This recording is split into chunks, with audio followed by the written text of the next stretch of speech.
Today I'm going to cook again different kinds of organic vegetables. These are all organic vegetables. Sponge gourd, 2 green chilies, 2 eggplants, half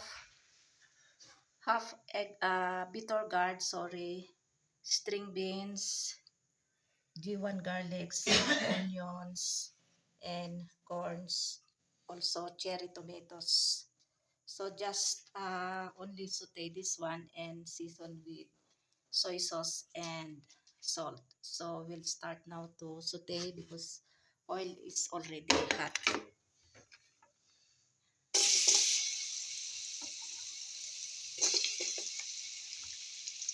I use G1 garlics instead of native garlic because I have more G1 garlics.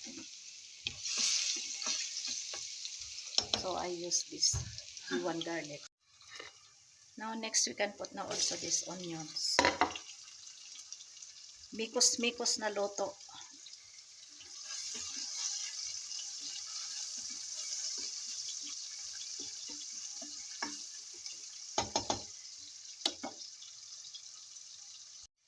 Onions is already half light brown.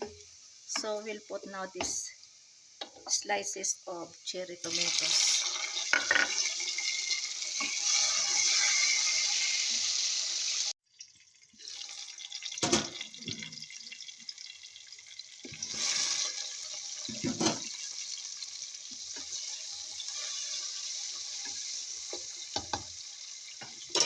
Now we can add now this corns, grated corns.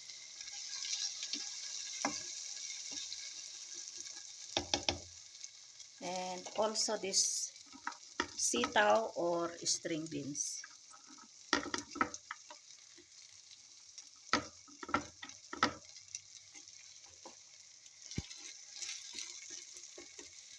Now we have to cover it.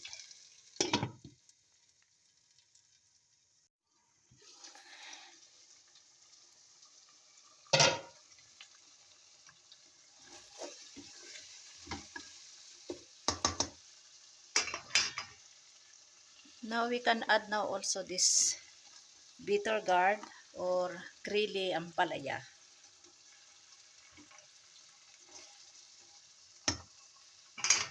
To be followed by eggplants, slices of eggplants. And then this sponge gourd and green chilies.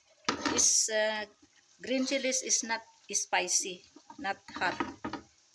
This is like capsicum or green bell pepper or paprika. Now we have to cover it. Then after, I will season with soy sauce and salt only. Now let's check.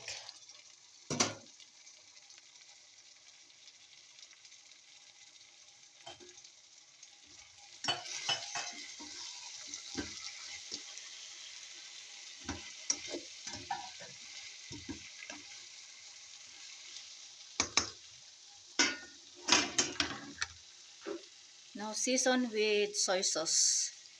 If there is oyster, then much better, but there is no oyster sauce here in Pakistan. Or this bitsin and magic sarap. Here in Pakistan, they are not using bitsin or China salt or Ajinomoto because they have this powder. They are using turmeric powder and chili powder. Always using this one when I'm cooking any kind of dishes. Now we have to cover again.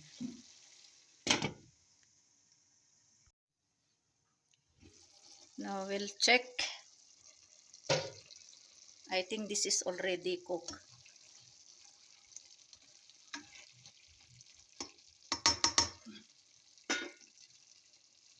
Now I will add also coriander leaves or parsley. This is also organic parsley or coriander leaves.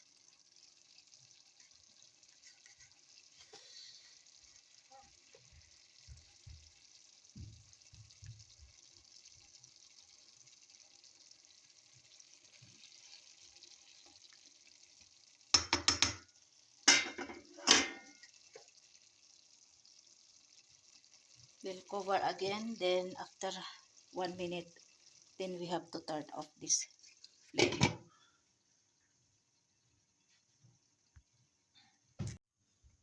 Now let's check.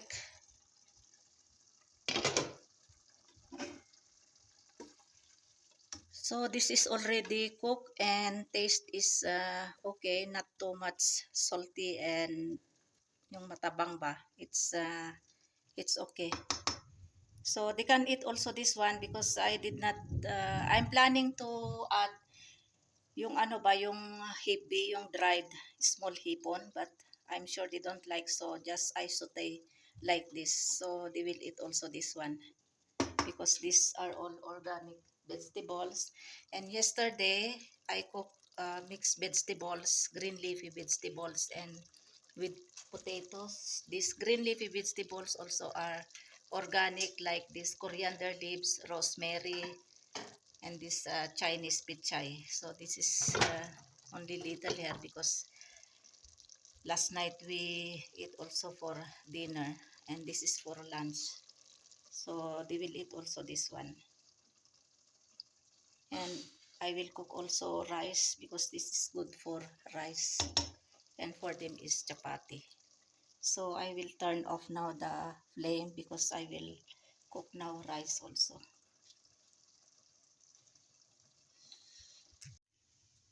My simple dish or recipe for today: sauteed mixed vegetables with corns, sponge gourd, bitter gourd, eggplants, string beans, and green chilies, and what is more, eggplants. Toppings with coriander leaves or parsley. Kain tayo ng lunch. Ito, bagong saing na kanin. Ayan. Oh. And then salad, cucumbers, cherry tomatoes, at saka ito yung ibang hugis ng kamatis like yung pumpkin. With my dessert table banana and chutney made of coriander leaves with apricot sauce. And then ito na yung aking organic all vegetables sauteed or like adobo. And then kamatis. So kain tayo ng lunch.